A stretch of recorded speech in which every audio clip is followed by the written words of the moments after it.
Nakarating na sila sa school na pinapasukan ni Sarah at nagpaalam din ito agad kay Darius.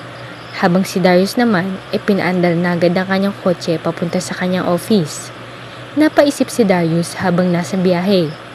Sa buong buhay niya ay ngayon lang siya nakaramdam ng ganitong nakakabaliw na nararamdaman. At kay Sarah pa iyon. May mga nagustuhan at naging girlfriend naman siya noon. Ngunit ngayon pa siya nakaramdam ng ganito katindi. Sa lahat ng babaeng dumaan sa kanya, ay walang maiihalin tulad kay Sarah. Noon pa niya napansin ito na may kakaibang ganda at sex appeal. Noong 15 years old pa lang ito. At hanggang nagdadalaga na ito sa poder niya, kasama ang ate nito ay mas lalong gumaganda ito at mas lalo siyang naa-attract nito. Lalo na't niloko siya ng ate nito at nag-suicide pa. Kinahapunan, ay nauna pa rin si Sarah at Athena sa pag-uwi mula sa school at wala pa si Darius. Nakadama na ng sobrang antok si Sarah dahil wala nga siyang gaanong tulog kagabi. Kaya nauna na siyang nag-dinner upang matulog agad sa kanyang kwarto. Nang nasa kama na siya nakahiga, ay saglit muna niyang pinag-isipan ang panliligaw ni Kuya Darius. Sobrang kawawa naman ang kanyang ate Leia kung tototohanin niya si Kuya Darius. Ito na nga ang dahilan ng pagkamatay ng kanyang ate at ngayon tutugunin pa niya ang pag-ibig nito. Naiinis din siya kung bakit sa dami ng babae ay bakit siya pa ang pinagtripan na ligawan at landiin ni Kuya Darius. Talagang wala itong respect sa kanyang kapatid na asawa nito. Umiiral na naman ang mga negatibong isipan ni Sarah ng mga oras na iyon at bigla na lang siyang napabangon ng may naiisip. Tama! Anyang parang bigla namang kinabahan sa kanyang biglang naisip. Naisip niya kasing kung sasagutin niya si Kuya Darius, ay pwedeng-pwede niyang magantihan ito para sa kanyang kapatid. Kung sinasaktan ni Kuya ng ganoon na lang kadali ang ate niya, ay pwede din niyang gawin rito ang ginawa nito kay Ate Leia. So dapat, kailangan niya pala itong sagutin upang maipaghiganti niya ang ate niya. Alam niyang marami itong nagagawa at naitulong sa kanila ni Ate Leia sa simula pa lang. Pero ang pag-suicide ng ate niya ay naging kapalit iyon ng lahat. At isa pa, wala naman siyang masamang bala kay Kuya Darius dahil ama ito ng kanyang mga pamangkin. Ang gusto niya ay saktan lang ito sa pagmamahal nito sa kanya. At kapag nagawa na niyang saktan ito at biguin, ay naiganti na niya ito sa ginawa nitong panloloko sa kanyang kapatid. Hindi pa man nagawa ni Sarah ay kinakabahan na siya. Sabi ni Nanay Perla ay mabait nga si Kuya Darius, pero masama naman daw ito kung magalit. Pero bahala na. Total, malapit na rin naman siyang makagraduate. Kung sakaling magagalit sa kanya si Kuya Darius sa huli, ay may trabaho na siya bilang nurse. Parang may espesyal na pagtingin din naman siya kay Kuya Darius. Hindi ito mahirap mahalin. At bihira lang ang babaeng hindi magkakagusto sa tulad nito. Parang mahal na din sana niya ito. Pero iba kasi ang kwento nila. Hindi siya pwedeng magmahal ng tuluyan sa lalaking nanakit ng damdamin ng kanyang kapatid at asawa pa talaga ito ng namamahingang kapatid niya. Basta, yun na. Buo na ang desisyon niyang sasagutin nga niya si Kuya Darius. Pero di niya ito totohanin. Gaganti lang siya. Sasaktan din niya ito tulad sa ginagawa nito sa ate niya. Di naman niya namalayang tumulo ang kanyang mga luha nang maiisip na sasaktan niya at higantihan niya ito para sa mahal niyang Ate Leia.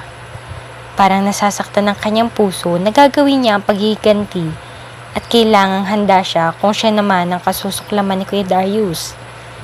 Isasakripisyo niya kung ano man ang tunay niyang nararamdaman kay Kuya Darius para sa kanyang Ate Leia. Nakatulugan na lang ni Sarah ang mga pag-iisip. Maaga pa siyang nakatulog. Nasa mga 7 o'clock pa lang ng gabi ay tulog na siya. Mga 7 p.m. naman dumating si Darius. Natagalan ito sa pag-uwi dahil may mga binili ito para kay Sarah. Isang pompon ng flowers iyon at mga imported chocolate. Binilhan pa nito si Sarah ng isang malaking white teddy bear na alam naman ni Darius na gustong-gusto iyon ng dalaga. Ngunit pagdating nito ay tulog na si Sarah. Kaya nagpa siyang bukas na lang nito ibibigay kay Sarah ang mga pinamili. At alam niyang bukas na rin niya malalaman ang sagot nito. Ramdam naman ni Darius na hindi siya bibiguin bukas ni Sarah. Sa buong buhay niya ay ngayon lang din nakaramdam ng ganoon ka-excited si Darius. Pagsapit naman ng umaga ay sobrang gaan ng pakiramdam ni Sarah nang siya'y magising. Kompleto ang tulog niya at kondisyon ng kanyang katawan. Hindi pa nga siya tuluyang nakabangon ay may kumatok na sa kanyang kwarto.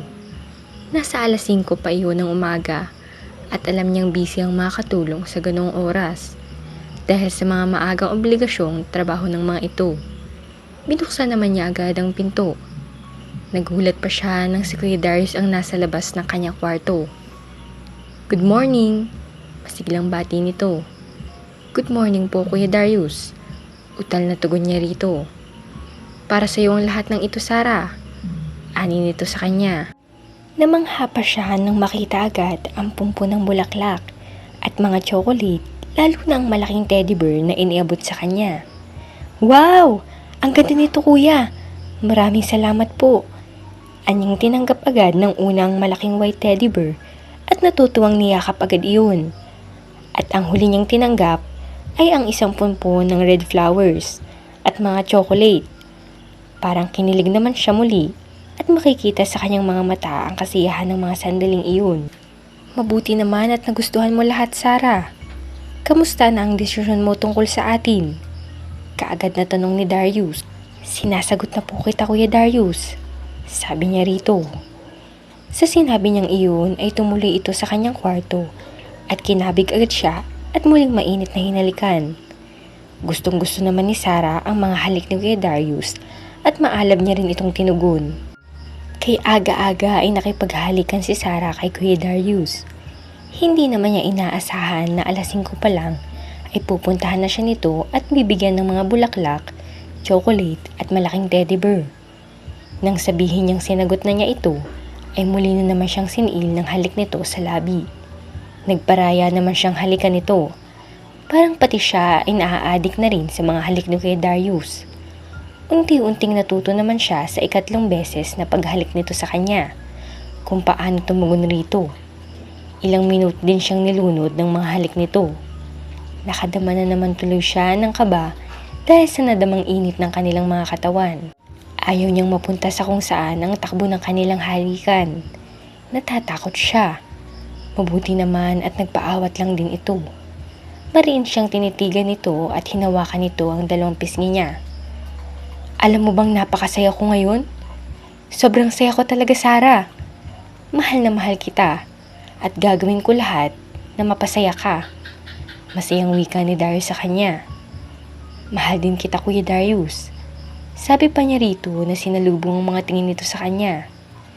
Galing sa kanyang puso ang kanyang sinasabi na pagmamahal. Pero hindi niya iyon kayang panindigan dahil hindi niya pwedeng saktan ang kaluluwa ng kanyang namamahingang kapatid. "Pwede bang huwag mo na akong tawagin kuya? Boyfriend mo na ako at pangit pakinggan na kinukuya mo pa rin ako," sabi nito sa kanya. "Okay po, Darius. Nakakasagwa. Pero alam kong masasanay din ako." Anya rito. "Oo, sweetheart. Masasanay ka rin. At mas masarap pakinggan kung matawag mo kong sweetheart sa huli. Ngayon ay alam kong hindi mo pa kaya dahil bago pa lang tayo. Pero kung mapakasalan na kita, ay need mo na talagang sanayin ang sarili mong tawagin akong sweetheart," sabi pa nito sa kanya. Ngumiti ito ng matamis sa kanya at ganoon din siya rito. "Sige na, bilisan mo na. Simula ngayon, ayokong hindi tayo magkasabay sa pagkain. Gusto kong kasabay kita lagi, Sarah," sabi pa nito sa kanya. "Sige po," sagot din niya rito. Napaka-sweet nito sa kanya at para naman siyang nakadama ng kilig sa mga sinasabi nito sa kanya. Masayang nagpaalam na itong lumabas sa kanyang kwarto at siya naman ay naiwang napaurong pa rin sa kanyang kinatatayuan. Di siya makapaniwala sa bilis ng takbo ng mga pangyayari. Nasagot na niya si Kuya Darius at naging nobyo na niya ito ngayon. Tama ba kaya ang takbo ng pangyayaring ito? Pero dahil heto na ito ay kailangan kong tuparin ang mga plano ko. Napakaswerte naman niya na kami talagang magkapatid ang maaangkin niya. Bahala na kung masaktan din ako sa gagawin ko. Basta, Maipaghiganti ko lang si Ate Lea. Sabi niya sa sarili na biglang sumikip na naman ang kanyang dibdib. Hindi pa nga nagawa niya ay nasasaktan na siya dahil ang totoo'y mahal din niya si Darius. Pero hindi siya nababagay na tuluyang magpasailalim sa pag-ibig nito at hindi nababagay na tuluyang mahalin niya ito. Araw ng Biyernes ay naghanda ang mga katulong sa mansyon dahil darating sa araw na iyon ng mga magulang ni Darius, ang mag-asawang Madam Rodora at Don Leo Enriquez. Mabuti naman at walang pasok si Sarah ng araw na iyon at nag-o-online class lang sila ng 2 hours sa umaga. Kaya tumulong siya sa paghahanda at pagluluto. Narinig niya kasing may mga kasamang bisita din mula sa Spain ang mga magulang ni Darius. Iyon ay pinsan ni Darius na pure Spain at ang kaibigan daw ng pinsan nito. Mag-i-stay raw ang mga ito ng 2 araw lang sa mansyon. At uuwi naman kaagad ang mga ito dahil may mga work din sa Spain ang mga ito. Hindi pa alam ng mga tao sa mansyon na sina Sarah na at Darius. At lalong hindi pa din alam ng mga magulang ni Darius na naging girlfriend ng anak si Sarah na kapatid ni Lea. Pero halatang halata naman na masaya si Darius simula nang sinagot na ito ni Sarah. Gusto ni Darius na pag graduate na si Sarah sa kolehiyo ay saka na niya ito yayayaing magpakasal. Hindi na aabot ng 2 buwan ay graduate na si Sarah. Habang nagluluto sila ay sinundo naman ni Darius ang mga dumating sa airport. Hindi din ito nag-office dahil bumalik na ang general manager nito sa hotel. Mga 2:00 naman ng hapon ay dumating na ang mga magulang ni Darius at ang pinsan ni Darius na dalaga kasama ang kaibigan din ito. Mainit nilang sinalubong ang mga dumating. Sa isip ni Darius ay nais niyang ipakilala sana agad si Sarah sa mga magulang nito na girlfriend na niya ito. Ngunit kailangan pa niya ang permiso ni Sarah na gawin iyon. Dahil ayaw ni Darius na magalit si Sarah sa kanya. At di nga nagkamali si Darius nang lihim niyang hiningi ang permiso ni Sarah na ipakilala ito sa mga dumating na magulang at pinsan nito. Sabi ni Sarah ay ayaw pa niya dahil di pa daw kaya nitong ipaalam na sila na. Nahihiya kasi si Sarah na baka kung anong masabi ng mga magulang ni Darius. Ayaw niyang mabibigla ang mga ito. Nang nakahanda na ang lahat ng niluto nila sa mesa, ay sabay na silang dumulog, pati na ang mga bagong dating upang kumain. Ipinakilala naman ni Darius sa pinsan si Sarah bilang kapatid ng yumao niyang asawa. Nang magkaharap na silang lahat sa mesa, naroon na din ng 2 anak ni Darius na sina Athena at Luis.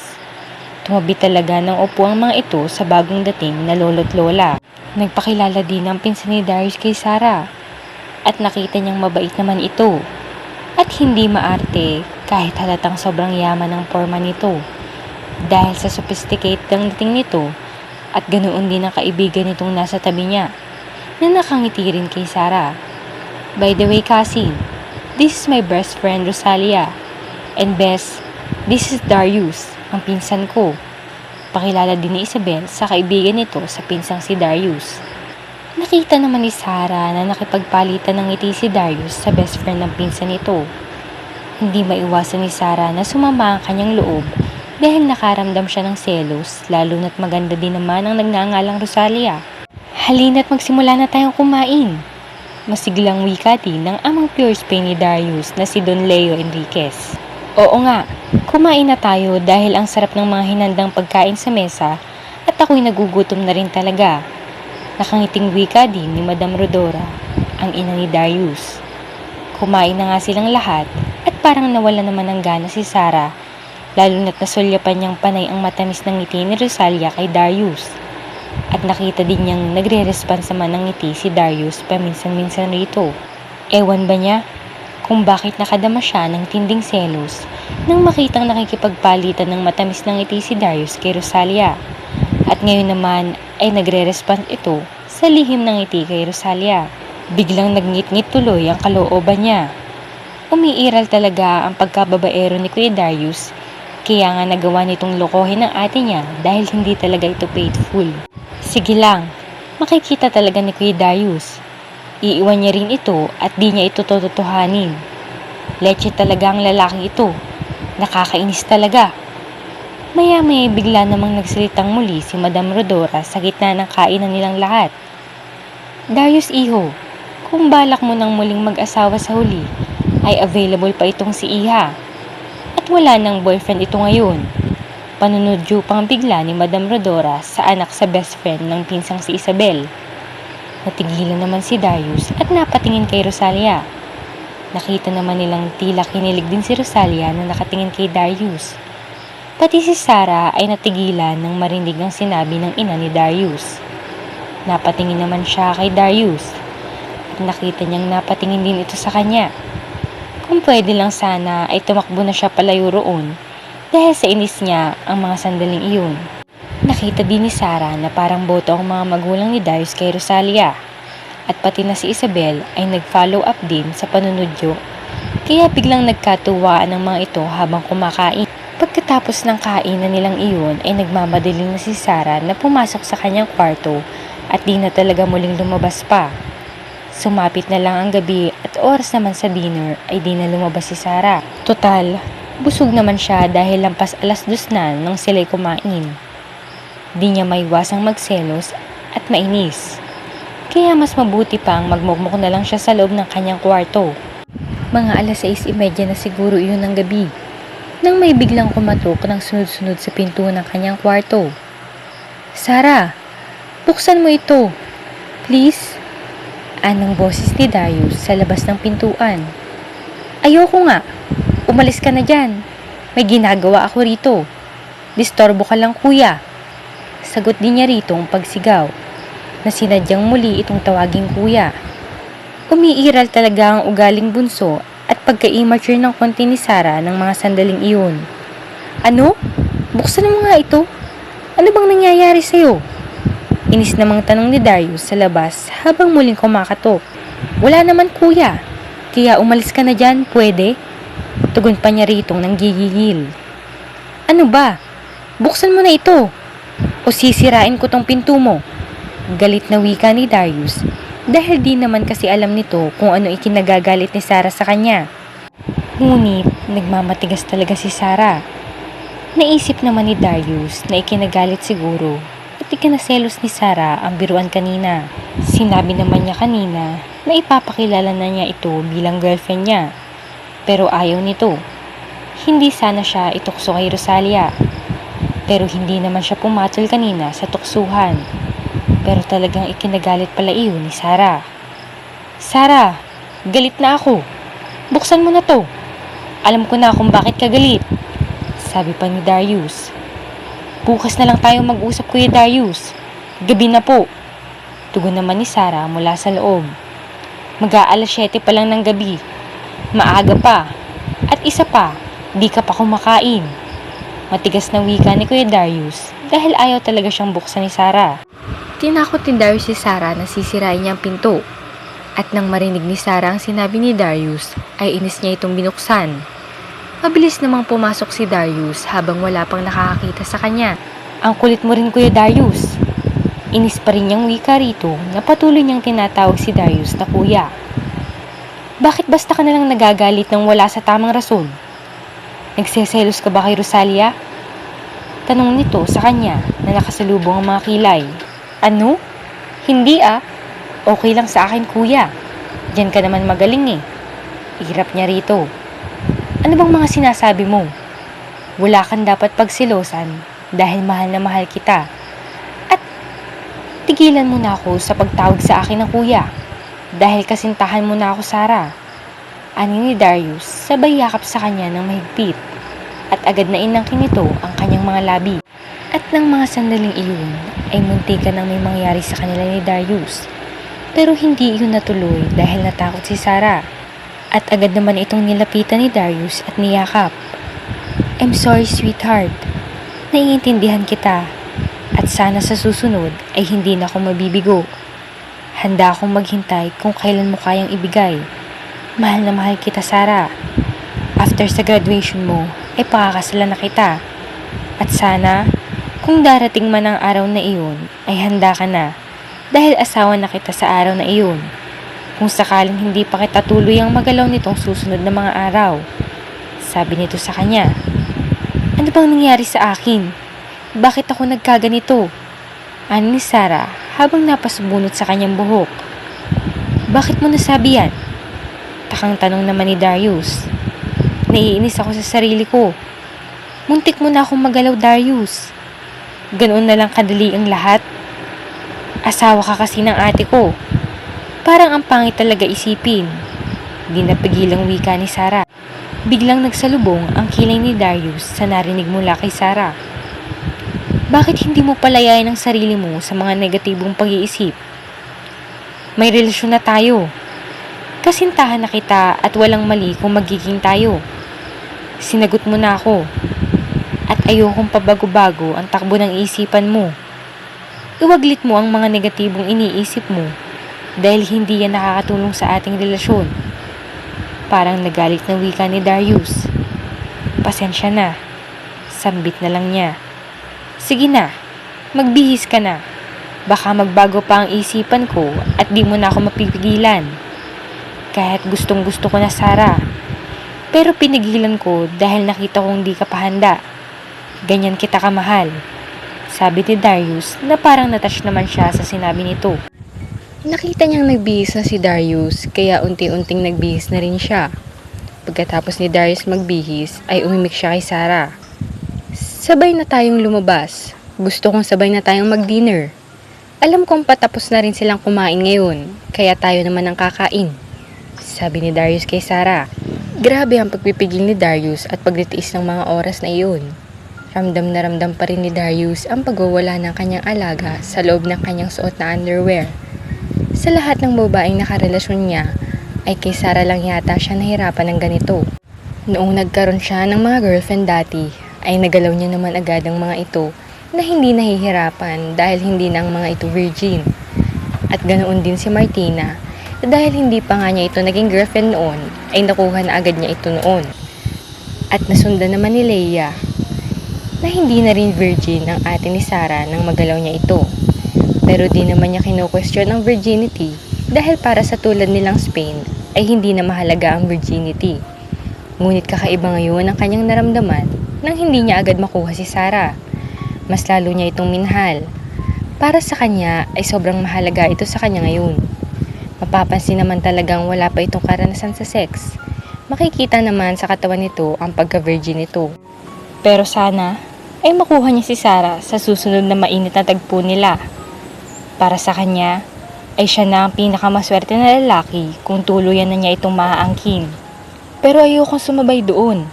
Baka naroon pa sila, lalo na yung best friend ng pinsan mo. Para kasing nagkagusto din sa'yo eh. Ani Sarah na di na nahiyang ipaalam na nagseselos nga siya sa babae. Natawa naman si Darius at kinabig siya nito at saglit na hinilikan sa labi. Hindi na ako mapupunta sa iba, Sarah. Lalo na kapag kasal na tayo. Never na ako magmamahal ng iba. Ikaw na lang forever. Nakangiting wika ni Darius kay Sarah. Ang sarap pakinggan na nagseselo si Sarah. Talaga? Ako lang? Kahit anong mangyari? Tanong pa niya rito. Oo. Basta ako lang din sa buhay mo at hindi ka natitingin pa sa ibang lalaki. Tugon naman ni Darius. Sige na nga, sabay na tayo sa dinner. At baka mahalata na nila tayo. Nahihiya pa naman ako. Alam mo na kung bakit, sabi ni Sarah. Naisip kasi ni Sarah na baka anong masabi ng lahat kung malaman na pumatol siya sa asawa ng kanyang ate Leia. Pero bahala na, titiisin na lang muna niya ang panghuhusga ng lahat. Dahil di naman talaga siya makakapayag na maging asawa siya ni Kuya Darius. Mahal niya ang ate niya at di niya ito pwedeng tuluyang traidorin kahit nasa kabilang buhay na ito. Lalo na't kinitil talaga nito ang buhay dahil labis itong nasaktan sa pamambae ni Kuya Darius. Napansin naman ni Darius ang biglang pagtahimik ni Sarah. Sarah, nag-iisip ka na naman ba ng hindi maganda? Halika na, kumain na tayo. At huwag ka nang mahiya kung malaman ng lahat na tayo na. Dapat na rin nilang malaman, lalo na ng mga magulang ko. Ani nito sa kanya at hinila na siya nito. Napatayo naman siya at napahawak na siya sa braso nito. Maging handa na lang siyang malaman na ng lahat na may relasyon na sila ni Darius. Sabay nga silang lumabas at tumungo na sa dining room. Tama nga naman siya. Naroon pa nga ang mga ito. Kaagad na napatingin ang mga ito sa kanilang dalawa.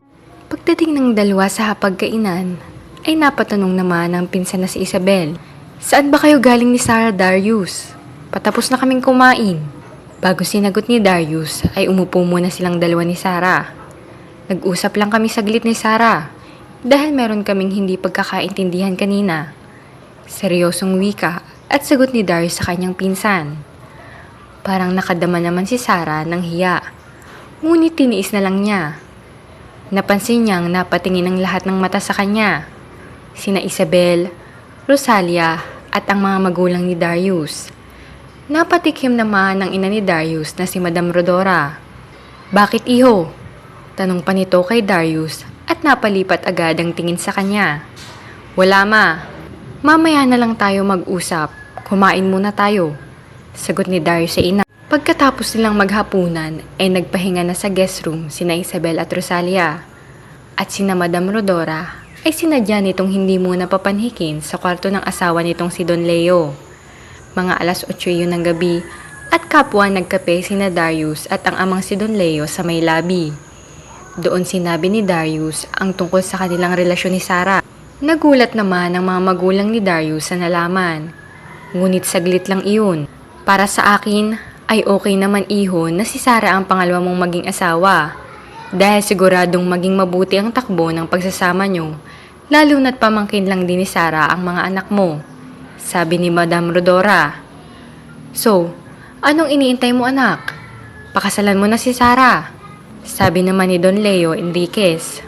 Oo iho, wala namang problema dahil ikaw lang naman ang nagpapaaral sa kanya at iisang tahanan lang kayo. Kaya ano pa ang hinihintay mo? Pakasalan mo agad si Sarah. Sabi ni Madam Rodora. Oo ma, papakasalan ko siya after ng graduation niya. At yun ay papalapit na din. Tugon pa ni Darius.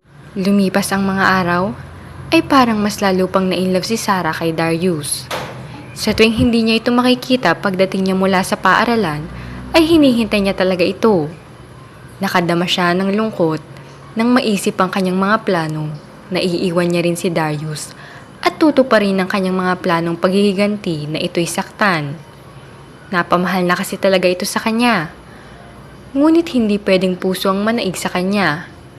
Kailangang paghihiganti ang mananaig upang matutupad niya ang pangako sa kaluluwa ng kanyang ate na higantihan ang asawa nito. Lahat ng mga gamit ngayon ng kanyang ate ay nasa sa kanya. Dahil lihim niyang kinuha ang mga gamit nito sa dating kwarto nito at ni Darius. Dahil kapag oras na siya'y aalis na sa mansyon ng mga Enriquez, ay daladala rin niya ang mga alaalang gamit ng kanyang ate Lea. Ang tanong, kung kakayanin ba niya sa huli na mapalayo kay Darius? Pero bahala na't masasaktan siya at kasusuklaman siya ni Darius sa huli. Pipilitin na rin niyang makapag-move on. Kaya habang nasa piling pa siya ngayon ng lalaking mahal, ay ine-enjoy niya muna ang lahat. Magpapakasaya siya sa piling ni Darius habang sila'y magkasama pa.